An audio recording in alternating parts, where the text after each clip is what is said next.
சேனல்ல இன்னைக்கு என்ன பார்க்க போறோம் அப்படின்னா பிப்ரவரி 6ஆம் தேதிக்கான நடப்பு நிகழ்வுகள் தான் பார்க்க போறோம். இதுல பார்க்க போற முதல் நடப்பு நிகழ்வா என்ன இருக்கு அப்படின்னு சொல்லி பார்த்தோம் அப்படின்னா, முறையாக சமைக்காத இறைச்சியிலிருந்து ஜிபிஎஸ் அப்படின்னு சொல்லக்கூடிய ஒரு நோய் வந்து அது ஒரு வைரஸ் பாக்டீரியா நோய் வந்து பரவுது அப்படின்னு சொல்றாங்க. சரிங்களா? இதுதான் ஃபர்ஸ்ட் நடப்பு நிகழ்வா இருக்கு. இது எதனால உருவாகுது அப்படின்னு சொல்லி பார்த்தோம் அப்படின்னா, பால் மற்றும் இறைச்சி முறையாக கொதிக்க வைத்து சமைக்காவிடில் அதிலிருந்து கில்லன் பாரோ சின்ட்ரம் என்ற நோய் பரப்பும் பாக்டீரியா உருவாகலாம் என மருத்துவர்கள் எச்சரித்துள்ளனர். இதனால வந்து மகாராஷ்டிரா இருக்க புனேலையும் மேற்கு வங்காள மாநிலத்தில் இருக்கக்கூடிய கொல்கத்தாலையும் அந்த பாதிப்பு தீவிரமாக பரவிட்டு இருக்கு.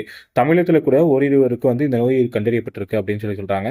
திருவள்ளூரில் கூட 9 வயது சிறுவன் வந்து எழும்பூர் அரசு மருத்துவமனையில் இறந்து போறதா சொல்லியிருக்காங்க.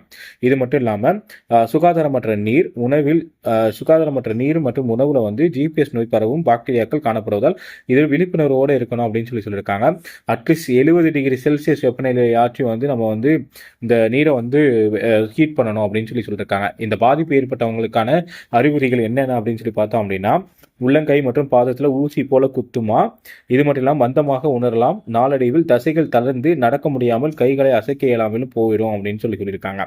இது மட்டும் இல்லாமல் வேற என்ன சொல்லியிருக்காங்க அப்படின்னா, கேமோ பைலோ ஜிஜினி என்ற பாக்டீரியா இது வந்து 35% பாதிப்பை ஏற்படுத்துது அப்படின்னு சொல்றாங்க.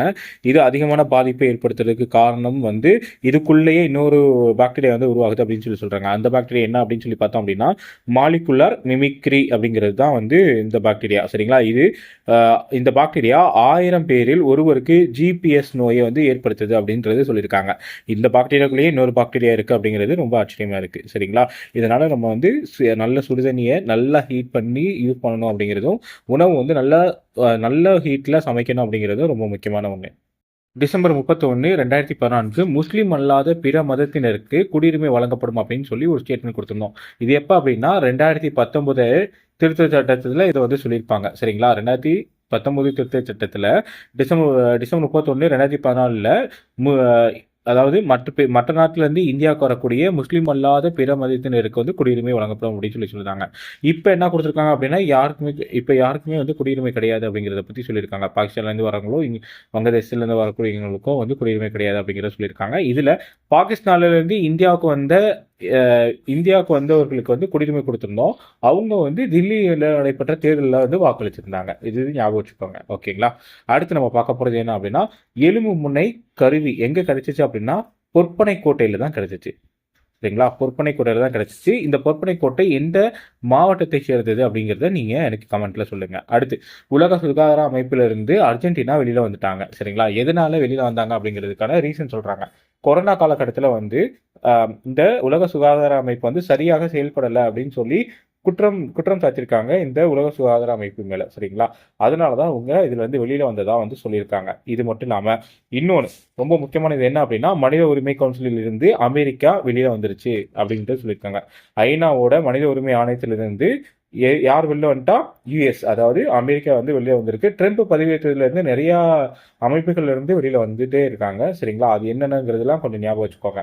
இது எதனால அப்படின்னு சொல்லி பார்த்தோம் அப்படின்னா, மூலமாக அந்த அமைப்புக்கு வந்து அமெரிக்காவோட நிதியுதவி முழுமையாக நிறுத்தப்படுகிறது அப்படின்னு சொல்லிட்டாங்க. மனித உரிமைக்கு எதிராக செயல்படும் ஐநாவின் மனித உரிமை அமைப்பை பாதுகாத்து வருகிறது.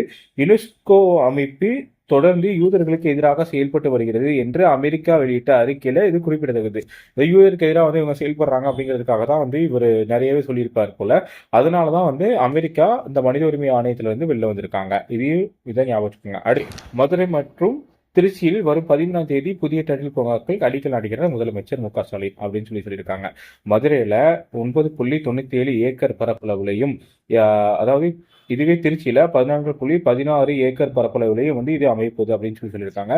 இது மூலியமா 10,000 பேருக்கு வந்து வேலை வாய்ப்பு கிடைக்கும் அப்படின்னு சொல்லியிருக்காங்க. சரிங்களா? 10,000 பேருக்கு வேலை வாய்ப்பு கிடைக்கும் இந்த டைட்டில் பூங்கா வர்றதுனால அப்படின்னு சொல்லியிருக்காங்க. ஓகேங்களா? இதுக்கு அடுத்து பார்க்க போறது என்ன அப்படின்னா, சந்திராயன் 4 திட்டம். சரிங்களா? சந்திராயன் 4 திட்டம் 2027 வந்து கொண்டு வர போறதா யார் சொல்லியிருக்கா அப்படின்னா, மத்திய அமைச்சர் ஜிதேந்திரநாத் சிங் சொல்லியிருக்காங்க. சரி, இந்த சந்திராயன் 4 திட்டம் வந்து இருக்கு இல்லையா, இது நிலவின் மேற்பரப்பிலிருந்து மாதிரிகளை பூமிக்கு எடுத்து வருவது திட்டம் தான் வந்து சந்திராயன் 4 திட்டம். சரிங்களா? இதான் ஞாபகம் வச்சுக்கோங்க. சரிங்களா? சந்திராயன் 3 நம்ம லான்ச் பண்ணியிருக்கோம், சந்திராயன் 2 லான்ச் பண்ணியிருக்கோம், சந்திராயன் 1 லான்ச் பண்ணியிருக்கோம். இதோட ஒர்க் என்ன அப்படிங்கிறது எல்லாமே உங்களுக்கு தெரியும் இல்லையா, அதையும் ஞாபகம் வச்சுக்கோங்க. சரி, அடுத்து ரொம்ப முக்கியமான ஒன்று அப்படின்னா, நாராயணசாமி நாயுடு. இவர் யார் அப்படின்னு சொல்லி பார்த்தோம் அப்படின்னா, உழவர்களுக்காக 1982ல இந்திய உழவர்களுக்காக போராடி இருப்பாரு. சரிங்களா? உழவர்களுக்காகவும் உழைப்பாளர் கட்சியை வந்து உருவாக்கியிருப்பாரு. சரிங்களா? இவருக்காக வந்து நூற்றாண்டு விழா கொண்டாடுறோம். எங்க அப்படின்னா கோயம்புத்தூர்ல. சரிங்களா? இவருடைய பெயர்ல ஒரு ரயில்வே மேம்பாலம் வந்து அமைய உள்ளதாக வந்து சிஎம் அவர்கள் சொல்லியிருக்காங்க. சரிங்களா? ரயில்வே மேம்பாலமும் இதுக்காக அமைய போகுது அப்படிங்கிறது சொல்லியிருக்காங்க. அடுத்து உருண்டை வடிவிலான மெருகேற்றும் கல் எங்க கண்டுபிடிச்சிருக்காங்க அப்படின்னு சொல்லி பார்த்தோம் அப்படின்னா வேம்புக்கோட்டை. வேம்புக்கோட்டை எங்க இருக்கு அப்படின்னு சொல்லி பார்த்தோம் அப்படின்னா விருதுநகர்ல இருக்கு. இங்கு எந்த ஆற்றங்கரை ஓரத்தில் இருக்கக்கூடிய நாகரிகம் அப்படின்னா வைப்பாறு நாகரிகம். இங்க கிட்டத்தட்ட 3500க்கும் மேற்பட்ட அகழ்வாய்வு தொல்லியல் சான்றுகள் வந்து கிடைச்சிருக்கு. சரிங்களா? தொல்லியல் சான்றுகள் 3500க்கும் மேற்பட்ட தொல்லியல் சான்றுகள் வந்து இதுல கிடைச்சிருக்கு. அடுத்து சைபர் கிரைமுக்கான உதவி எண். சைபர் கிரைமுக்கான உதவி எண் என்ன அப்படின்னா 1930 1930. தேசிய உதவி எண் என்ன அப்படின்னா 155260. அதாவது 15 52 60. இதை ஞாபகம் வச்சுக்கோங்க. சரியா? சைபர் கிரைமுக்கான உதவி எண்கள் இதுதான். சரிங்களா? அடுத்து பிரதமரின் கரீப் கல்யாண் யோஜனா. இந்த கரீப் கல்யாண் யோஜனா அப்படிங்கிறது ஒன்றும் இல்லை, ஏழை எளிய மக்களுக்காக உணவு கொடுக்கறது. சரிங்களா? கொரோனா காலகட்டத்தில் இந்த திட்டத்தை வந்து கொண்டு வந்திருப்போம். சரிங்களா? 2020ல் இதன் மூலியமா என்னன்னா ரேஷன் அட்டைதாரர்களுக்கு வந்து இலவசமாக உணவுப் பொருட்கள் வழங்குறது. இதுதான் இந்த கரீப் கல்யாண் யோஜனா அப்படிங்கிறது. சரிங்களா? இதை திருப்பி எக்ஸ்டெண்ட் பண்ணியிருக்காங்க. எத்தனை ஆண்டுகளுக்கு எக்ஸ்டெண்ட் பண்ணியிருக்காங்க அப்படின்னு சொல்லி பார்த்தோம் அப்படின்னா மேலும் 5 ஆண்டுகளுக்கு நீட்டிக்கப்பட்டிருக்கு. இந்த கரீப் கல்யாண் யோஜனா அப்படிங்கிறது மேலும் 5 ஆண்டுகளுக்கு நீட்டிக்கப்பட்டுள்ளது. சரிங்களா? பிரதமரின் கரீப் கல்யாண் யோஜனா. அடுத்து திட்டம் 3000. இந்த திட்டம் 3000 அப்படிங்கிறது ஒன்றும் இல்லை, ரயில்வே. சரிங்களா? ரயில்வே சார்ந்தது தான் இந்த திட்டம் 3000 அப்படிங்கிறது. அதாவது சரக்கு ரயிலின் அளவை வந்து அதிகரிக்கணும். எதுல இருந்து எவ்வளவு தூரம் அப்படிங்கிறது ரொம்ப முக்கியம். 3000 டன் அப்படின்னு சொல்லி கொடுத்துருக்காங்க. 3000 மெட்ரிக் டன்ல கிட்டத்தட்ட எதுக்குள்ள வந்து அடையணும் அப்படிங்கிறது இலக்கு அப்படின்னா 2030க்குள்ள இதை 2030க்குள்ள 3000 டன் அப்படிங்கிற மெட்ரிக் டன்னை வந்து அடையிறது தான் இதுக்கான இலக்கு. இதை ஞாபகம் வச்சுக்கோங்க. இதுவும் ரொம்ப முக்கியமான ஒரு திட்டம் 3000 அப்படிங்கிறது இதற்கானது தான், ரயில்வேக்குரியது. சரிங்களா? டைரக்டாவே கேட்பாங்க. திட்டம் 3000 அப்படிங்கிறது எந்த துறைக்கான திட்டம் அப்படின்னு சொல்லி கேட்பாங்க. அடுத்து உலகில் மிகவும் சக்தி வாய்ந்த நாடுகள் அப்படின்னு சொல்லி பார்த்தோம் அப்படின்னா எந்த நாடுகள் அப்படின்னு சொல்லி பார்த்தோம் அப்படின்னா ஃபர்ஸ்ட் யுஎஸ் இருக்காங்க, ரெண்டாவது சீனா இருக்கு, மூணாவது ரஷ்யா இருக்கு. அதாவது அடுத்து 12வது இடத்துல தான் யார் இருக்கும்? இந்தியா இருக்கு. சரிங்களா? இந்தியா 12வது இடத்துல தான் இருக்கு. சரி, இந்த ஆய்வை வந்து யார் மேற்கொண்டா அப்படின்னு சொல்லி பார்த்தோம் அப்படின்னா ஃபோர்ப்ஸ் பத்திரிகை தான் வந்து இந்த ஆய்வை மேற்கொண்டாங்க.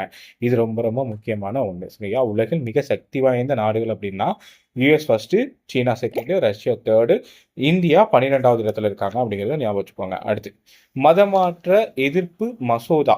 மதம் மாற்றத்துக்காக எதிர்ப்பு மசோதா யார் கொண்டு வந்திருக்காங்க அப்படின்னா ராஜஸ்தான் மாநிலம் தான் கொண்டு வந்திருக்காங்க. இது ரொம்ப ரொம்ப முக்கியமான ஒன்று. இந்தியா ஒரு மதசார்பற்ற நாடு. பட் இருந்தாலும் ஒரு சில மாநிலங்களில் வந்து நமக்கு என்னன்னா மத மாற்றத்துக்கான தடையை வந்து விதிச்சுக்கிட்டே தான் இருக்காங்க. அதுக்கான மசோதாவும் தாக்கல் செஞ்சுக்கிட்டே தான் இருக்காங்க. இப்போ இந்த மத மாற்ற மசோதா யார் தாக்கல் செஞ்சிருக்கா அப்படின்னு சொல்லி பார்த்தோம் அப்படின்னா ராஜஸ்தான் மாநிலம் தான் வந்து தாக்கல் செஞ்சிருக்காங்க. சரிங்களா? அடுத்து முதல் ஏஐ பல்கலைக்கழகம் எங்க கொண்டு வந்திருக்காங்க அப்படின்னு சொல்லி பார்த்தோம் அப்படின்னா மகாராஷ்டிரால இருக்கக்கூடிய மும்பையில கொண்டு வந்திருக்காங்க. சரிங்களா? சரி, நம்ம பார்த்தோம் இல்லையா ஓப்பன் ஏஐ. ஓப்பன் ஏஐயோட ஏஐ என்ன அப்படின்னு சொல்லி பார்த்தோம் சாட் ஜிபிடி. சரிங்களா? சரி, அதுவே வந்து சீனாவோட ஏஐ என்ன? டீப்சி. சரிங்களா?